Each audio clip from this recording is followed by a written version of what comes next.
Former Congressman Mike Defensor said mayroon pa daw pong batch 2 ng mga dating sundalo na magbibigay ng testimonya to give their first-hand accounts regarding the so-called bribery na nagkakahalaga ng bilyon.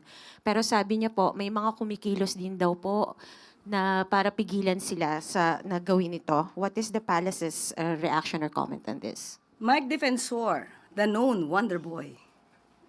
Marami sa kanyang talumpati ang naghihikayat sa ating mga kababayan na tanggalin sa pwesto ang ating Pangulo.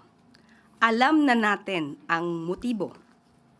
Mike Defensor again, Ador Mawanay 2.0. Kilala ang salitang mawanay dahil sa pamimilit di umano sa kanya na gumawa ng peking salaysay.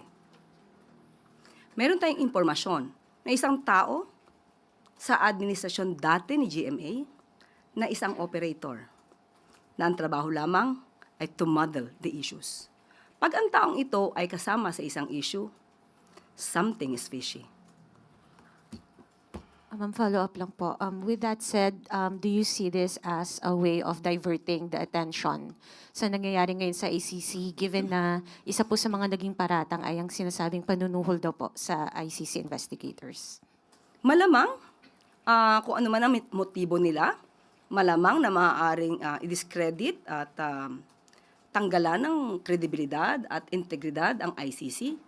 But mas concerned po tayo sa mga kasinungalingan kanilang ibinabato sa ating Pangulo.